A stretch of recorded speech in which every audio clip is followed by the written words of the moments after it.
मेरी गुरु हो, तुमने मुझे ज्ञान करा दिया, मुझे अंधेरे से निकाल करके प्रकाश में खड़ा कर दिया, लेकिन अब तुम छोड़ के कहां चली गई कि मैया मेरी, अरे तुम कहां गई मैया। और बचपनों मेरा रोता है, हरे भगवान भी सोता है। प्रहलाद रोने लगे, कुम्हारी के पांव पकड़ करके बोले मैया तो कहां चली गई। अरे मैं पागल हूँ, मूर्ख हूँ जो मैं अपने पिता को भगवान मान बैठा मैया। अरे मैया मेरी जननी मेरी, और तुम कहाँ गई मैया। बचपनों मेरा रोता है, और भगवान भी सोता है।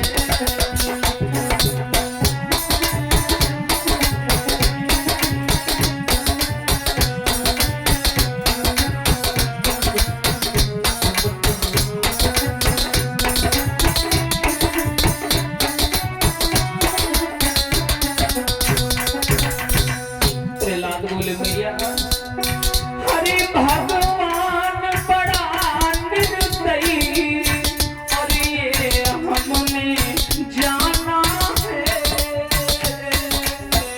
भैया ये परमात्मा बड़ा निर्दयी है। मैं तो अभी तक अंधेरे में भटक रहा था, और जब मैं उजाले में आया तो तुम हमें छोड़कर चली गई। भगवान बड़ा निर्दयी, जाना है मैया। और तेरे बिना मैया मेरा कौन ठिकाना है। माँ मैया मेरी जननी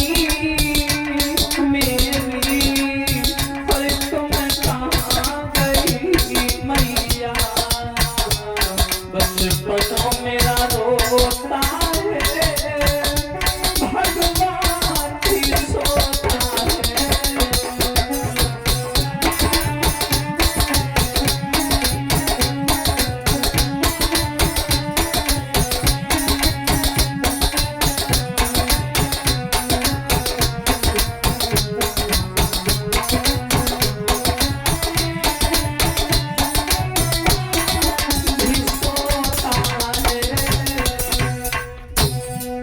मैया कुम्हारिन की लाश पर प्रहलाद पड़े पड़े रोते रहे। संग के मित्रों ने समझाया भैया कोई बात नहीं, हमें भी भरोसा है। मैं तो पहले कहता था कि राम जी महान है, भगवान है, लेकिन भैया तुम्हारे पिता के डर से हम लोग कुछ नहीं बोल पाते थे। प्रहलाद बोले भैया अब मैं अपने आप को कभी माफ नहीं कर पाऊंगा। अगर मैंने इतनी बड़ी शर्त ना रखी होती तो मैया रात भर रोती नहीं और दुनिया से जाती नहीं। आज मेरी वजह से मैया के प्राण निकले हैं, मैं कभी अपने आप को माफ नहीं कर पाऊंगा, और ऐसे दुष्ट और नीच पिता को मैं कभी भगवान नहीं मानूंगा। इतना बोल करके प्रहलाद ने सैनिकों को बुलाया और मैया की लाश उठा करके ले जा करके विधि विधान से अंतिम संस्कार किया। लेकिन कुम्हारिन ने जो ज्ञान कराया प्रहलाद को, उसी दिन से प्रहलाद की जिंदगी का तरीका बदल गया। चढ़ा वही प्रहलाद पर अचल राम का रंग, और पढ़ने लिखने आदि का बदल गया सब ढंग। उस दिन राम का जो रंग चढ़ा प्रहलाद के ऊपर, उसी दिन से राम के नाम की माला जपने लगे। केवल राम ही राम चिल्लाते हैं प्रहलाद, सारा रंग बदल गया, सारा ढंग बदल गया। किसी से बोलते नहीं है, बड़े शांत रहते हैं। घर में जाते हैं तो अपने पिता की ओर घूरने लगते हैं, बड़ी बड़ी नजरों से देखते हैं प्रहलाद, बड़े शांत रहने लगे। एक दिन की बात, प्रहलाद स्कूल में पाठशाला में बैठे थे। इनके जो गुरु हैं संडा और मर्ग, इन्होंने कहा कि बेटा प्रहलाद हम बाहर जा रहे हैं थोड़ा काम से, एक काम करो, तुम इस राजा के राज्य के राजा के बेटे हो, तुम इन छात्रों को कुछ काम दे देना, हम शाम को आकर के वो काम चेक कर लेंगे। तुम थोड़ा पढ़ा लिखा देना, विद्वान हो, समझदार हो। गुरुजी तो चले गए। प्रहलाद जो थे वो कुर्सी पर टीचर बन के, अध्यापक बन के बैठ गए और पूरी जितनी भी क्लास के जितने भी छात्र हैं उस कक्षा के सबको कहने लगे, भैया क्या पढ़ोगे? छात्रों ने कहा, वही पढ़ेंगे जो रोज पढ़ते हैं, काखा गाघा, और क्या पढ़ेंगे? प्रहलाद बोले, ये छोड़ो, आज हम तुम्हें बहुत अच्छी पढ़ाई पढ़ाएंगे। बोले, कौन सी पढ़ाई? प्रहलाद बोले, सुनो, ये पढ़ाई किसी काम की नहीं है। अरे काखा गाघा छोड़ के प्यारे, अरे लिखो राम को नाम। एक काखा गाघा छोड़ो, अरे काखा गाघा छोड़ के प्यारे, अरे लिखो राम को नाम। और अंत समय में आवे वो यही काम।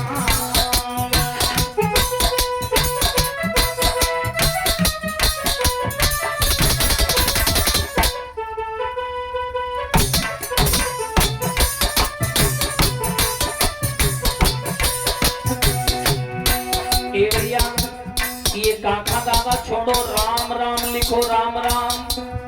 राम राम बोला तो सभी छात्र मुंह की ओर देखने लगे। बोले, भैया क्या लिखवा रहे हो? तुम तो राजा के बेटा हो, बच जाओगे, लेकिन हमारी खाल भिजवाओगे तुम। बोले, क्यों? बोले, इस राज्य में राम का नाम लेना भी मना है। हाँ। प्रहलाद बोले, परेशान ना हो, तुम लिखो। अरे काखा गाघा पूरी पढ़ाई मती पढ़ो, और अरे ले लो कलम दवात, राम को नाम लिखो।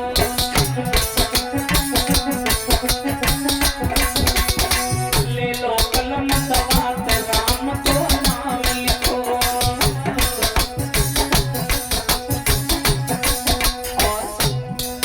अरे जब तो कोई काम न आई है, यही तो आई है काम। अंत समय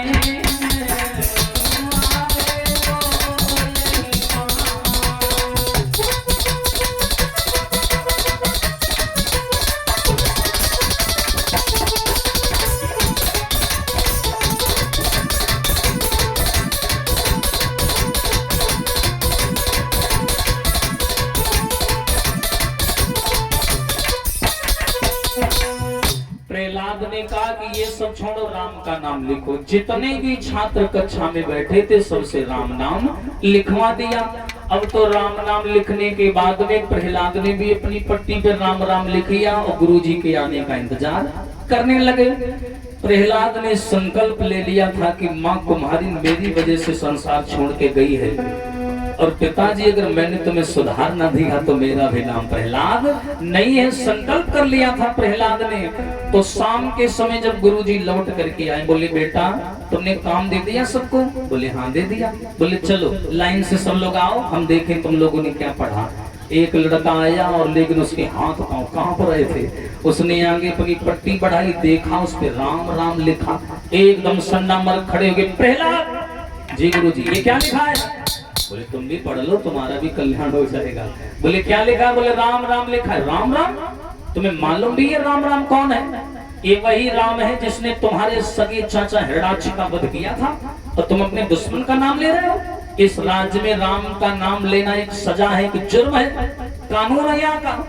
प्रहलाद बोले हैं, अगर भगवान ने मेरे चाचा को मारा होगा तो जरूर चाचा ने कोई ना कोई गलत काम किया होगा, क्योंकि परमात्मा ऐसे किसी को मारता नहीं है। इतना बोला तो संडा मर्ग जान गए कि इनकी होगी बड़ाई। संडा मर्ग ने हाथ पकड़ा और प्रहलाद को लेके हिरण्याकश्यप के सामने आए। बोले, लीजिए महाराज। बोले, क्या हुआ? बोले, ये तो राम राम की पढ़ाई पढ़ने लगा है। एकदम हिरण्याकश्यप बोला, तुम परेशान ना हो सकता है इस राज्य में लाखों लोग हमारे जलने वाले हैं, किसी ने प्रहलाद को भड़का दिया होगा कि राम राम जपो। कोई बात नहीं, मेरा बेटा है, मैं इसे प्यार से समझा दूंगा। गुरुजी आप जाओ। गुरुजी चले गए। हिरण्याकश्यप ने प्रहलाद को गोद में ले लिया और कहा, बेटा ये राम का नाम तुमको किसने बताया? प्रहलाद ने माता कुम्हारिन वाली पूरी कहानी सुना दी। बोले, मैया कुम्हारिन ने मुझे ज्ञान करा दिया पिताजी, और मैं तो कहता हूँ तुम भी राम का नाम लिया करो, तुम्हारा भी कल्याण हो जाएगा। कभी कभी जुकाम बुखार हो जाता है ना, वो नहीं होगा, राम का नाम लिया करो। हाँ इतना बोला हिरण्यकश्यप को क्रोध आया और प्रहलाद को उठा करके जमीन पर पटक दिया।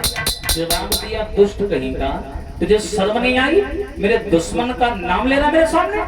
प्रहलाद ने कहा पिताजी चाहे मेरे प्राण ले लो लेकिन मैं राम का नाम छोड़ने वाला नहीं हूं।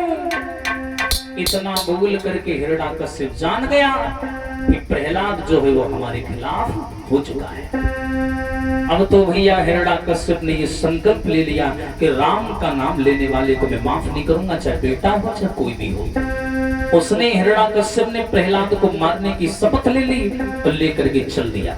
लेकिन ए भैया, अरे श्री राम रटना, श्री राम रटना, बेटा को लाग रही राम रटना।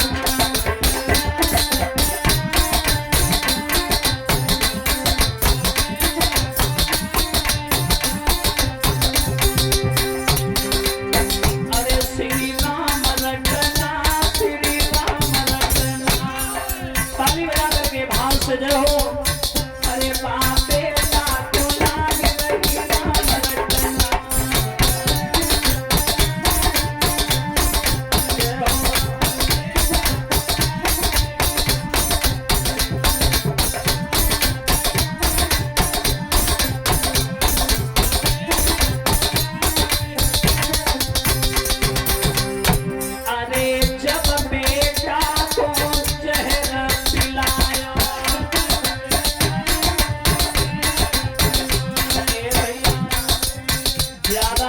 मात्र 6 साल की उम्र है प्रहलाद की। अरे जब प्रहलाद को जहर पिलाया,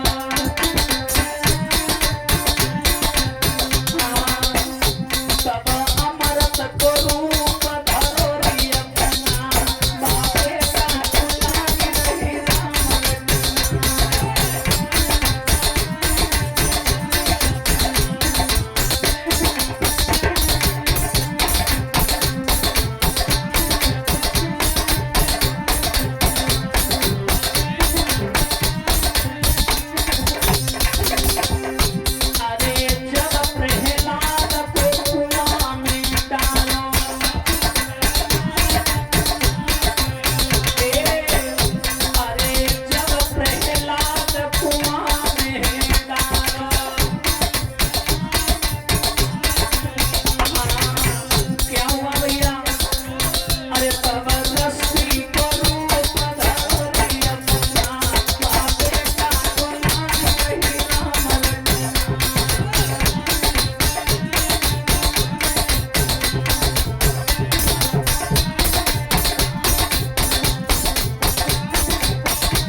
याद रखना, हिरण्यकश्यप ने प्रहलाद का हाथ पकड़ा लेकर के आया महलों में।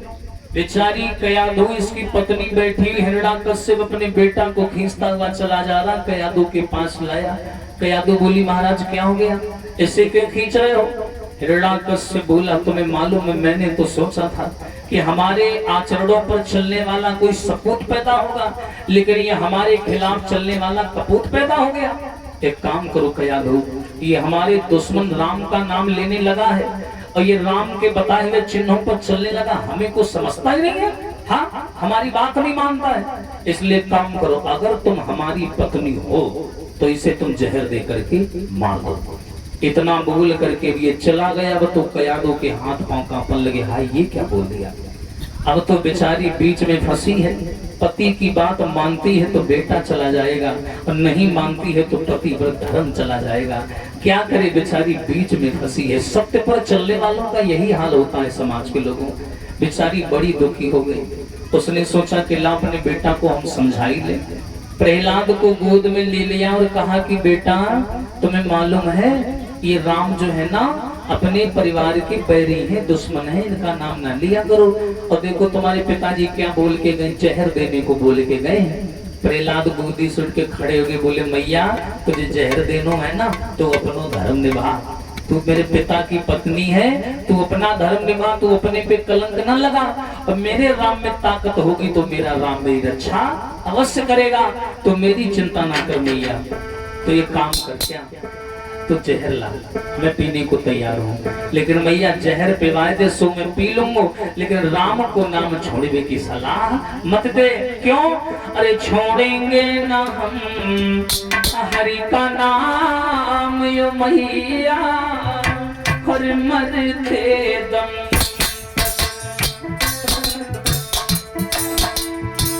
छोड़ेंगे ना हम हरि का नाम यो मैया, मरते दम।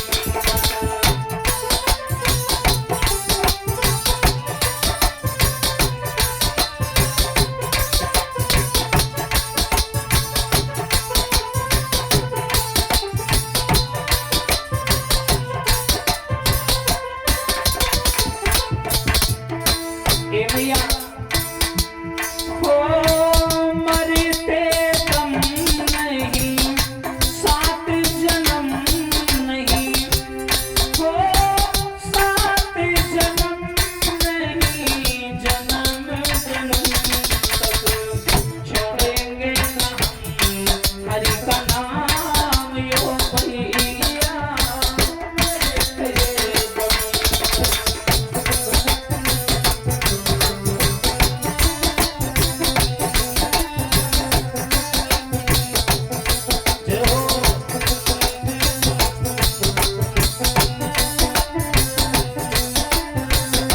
मरते दम। तू जहर दे दे मुझे स्वीकार है, पर राम का नाम छोड़ने की सलाह ना दे मैया, मैं उससे नहीं छोड़ पाऊंगा। मैंने राम के चमत्कार को अपनी आंखों से देखा है, मैंने राम की कृपा को अपनी आंखों से देखा है, इसलिए मैं नाम लेना नहीं छोड़ूंगा। तो जहर बना। मैया बेचारी 1-2 घंटा तक समझाती रही। माँ ने कहा तू कितनी आसानी से कह रहा है कि जहर बना दो। अरे पगला, कम से कम ये तो सोच, मैं तेरी माँ हूँ, कोई मैया अपने बेटा को जहर कैसे देगी? तू तो कह रहा है कि जहर दे दो। प्रहलाद ने कहा मैया तू तो राम को बड़ा मानती है, झूठ ना बोलना, चोरी चोरी तू भी राम का नाम लेती है, तो क्या तुझे राम पर विश्वास नहीं है? हाय, ऐसी बात बोल दी तो मैया को जहर बनाना पड़ा, क्योंकि मैया जानती है कि राम के नाम की कृपा बहुत बड़ी होती है। अब तो माँ भी मजबूर हो गई। मैया ने जहर बना करके प्रहलाद के हाथ में दिया। प्रहलाद से कहा बेटा तू मेरी आंखों के सामने मत पी, क्योंकि मैं तुझे मरता हुआ नहीं देख पाऊंगी, तो ऐसा कर कमरे में चला जा। प्रहलाद कमरा में गए, आसन लगा करके बैठ गए। भैया अब वो जहर को कटोरा हाथ में ले लो। क्या किया प्रहलाद ने? आरे विष को प्याला ले हाथ के जबई मुख पे लगायो।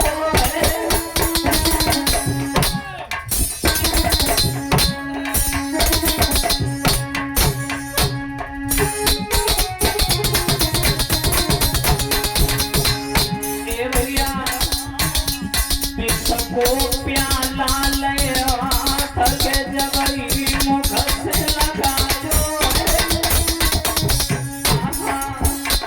अरे बिना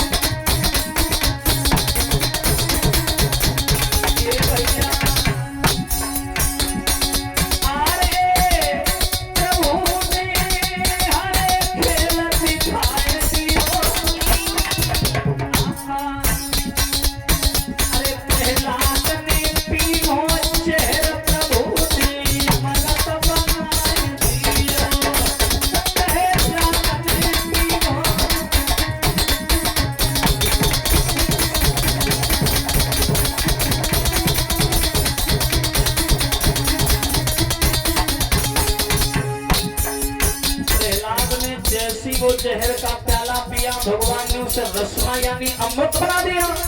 अब पीने के बाद में प्रहलाद ने कटोरा बगल में धर दो और दोनों हाथ जोड़ के जय श्री राम जपन लगे।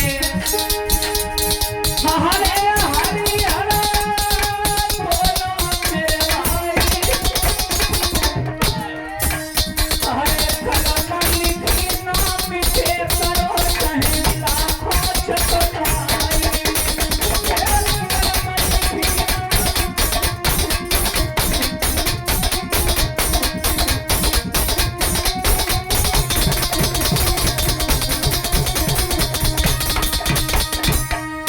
प्रहलाद ने वो जहर का प्याला पी लिया। अब थोड़ी देर के बाद हिरण्याकश्यप चेक करने के लिए आया। आने के बाद देखा कि पत्नी कयाधु कोने में बैठी बैठी रो रही है। हिरण्याकश्यप बोला, रो रही हो? जो मैंने काम दिया था वो काम किया? कहाँ है वो तुम्हारा छोरा? एकदम कयाधु ने उंगली कर दी कि उस कमरे में मरा पड़ा होगा, जाओ देख लो जा करके। एकदम हिरण्याकश्यप आया, बोला कि मंत्री से कहा कि तुम जाओ कमरा खोल करके उसकी लाश निकाल लाओ। मंत्री गौ जय श्री माने कमरा खोलो हवन समन चालू और राम नाम जप रहे प्रहलाद बैठे। मंत्री को देखो तो एकदम प्रहलाद बोले, हो चचा राम राम। मंत्री आओ काल लगो महाराज जिंदा बैठो, हैं जिंदा बैठा। एकदम कयाधु के अंदर खुशी का फूल जग गया। कयाधु खुशी के मारे झूमने लगी, मन में उमंग उठ गई कि चलो मेरा बेटा जिंदा है। इसका मतलब प्रहलाद ने नहीं पिया होगा या पी भी लिया होगा तो भगवान ने बचा लिया होगा। एकदम मैया सामने आके से झांकन लगी, बोली ना जानती पति ठाड़ो। एकदम हिरण्याकश्यप बोला, क्यों कयाधु तूने जहर नहीं दिया? कयाधु कान लगी, महाराज तुम्हारी कसम खा रहे, तुम्हारी अम्मा कसम खा रहे, हमने तो जहर दो तो सामने कटोरी धरी देख लियो बनी पूरी साफ कर गई। हाँ लेकिन हम क्या करें जब कुछ हो ही ना है। मंत्री ने कान में कही, महाराज तुम मुंह बना चल रही हो, तुम जा सोचो कोई महतारी कोई लड़का को जहर दी है, घोरी के सर्वत विवाहित हुए हैं, हाँ वो जहर दी है तुम सोचो।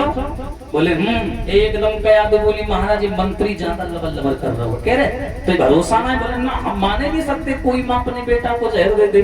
तो कयाधु बोली, एक काम कर, कटोरी में भी 2-4 बूंदे बची हैं, ऐसो कर तू पी के देख ले।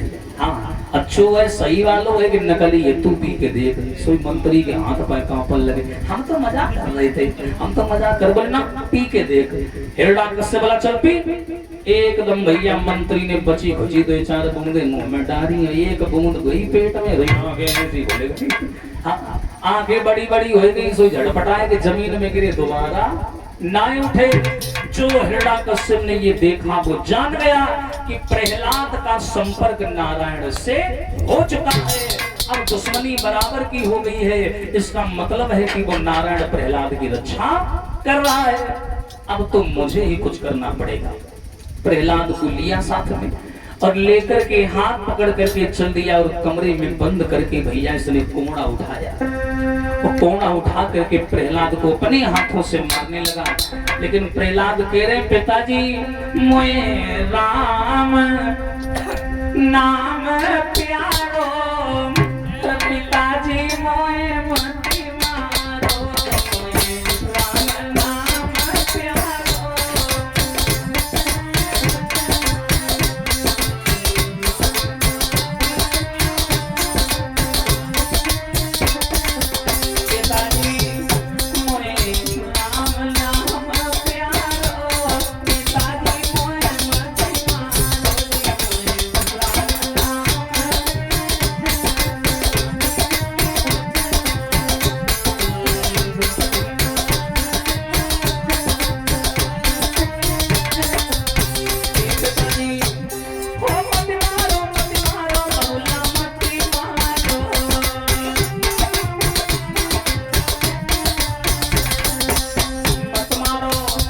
क्यों? अरे मोए राम मोए राम मोए राम नाम प्यारो, पिताजी मोए मत मारो, मोए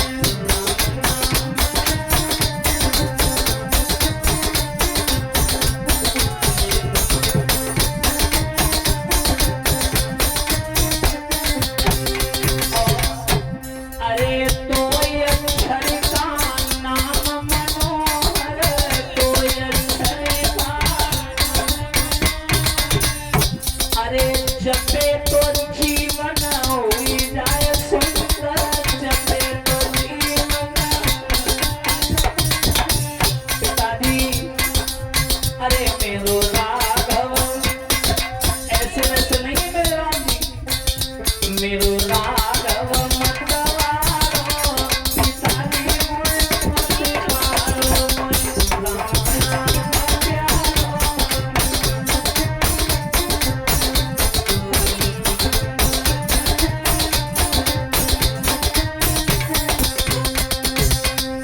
कितना भी उपाय कर लो मैं राम का नाम छोड़ने वाला नहीं हूं।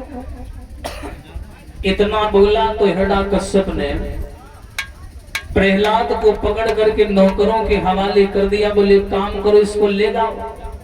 तो मैं तो मार करके हार गया, लेकिन ये मरा नहीं। तुम इसको ले जाओ और ले जा करके हमारे शासन की सीमा से इतनी दूर ले जाना, और मारते समय ये बिल्कुल ना सोचना कि ये मेरा बेटा है। ले जाओ, पहाड़ों से फेंको, हाथी से कुचलवाओ, जो करना है करो, सब तुम्हारे लिए छूट है। अब ये सैनिक लेकर के प्रहलाद को समाज के लोगों हरदोई से चले। तो झांसी प्रांत में उसमें बड़े ऊंचे ऊंचे पहाड़ हुआ करते हैं, आज भी हैं।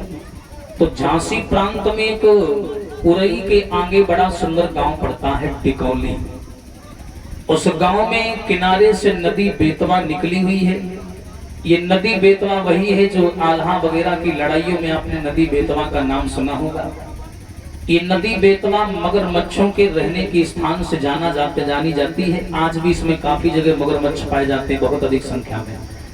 तो यही डिकोली गांव के किनारे एक बहुत ऊंचा और बहुत विशाल पर्वत है, वो आज भी है। वहां पर्वत के ऊपर एक पत्थरों की गुफा बनी है। वहां के गांव के लोग ऐसा बताते हैं कि सैनिक पहले प्रहलाद को लेकर के आए, तो इस गुफा में बांध करके प्रहलाद को बहुत मारा।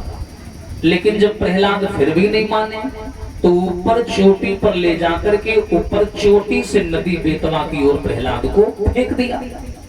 लेकिन जब फेंक दिया तो समाज के लोगों को पर्वत इतना ऊंचा है कि ऊपर से अगर नीचे कोई खड़ा होगा आदमी तो वो ऊपर से साफ दिखाई नहीं देगा।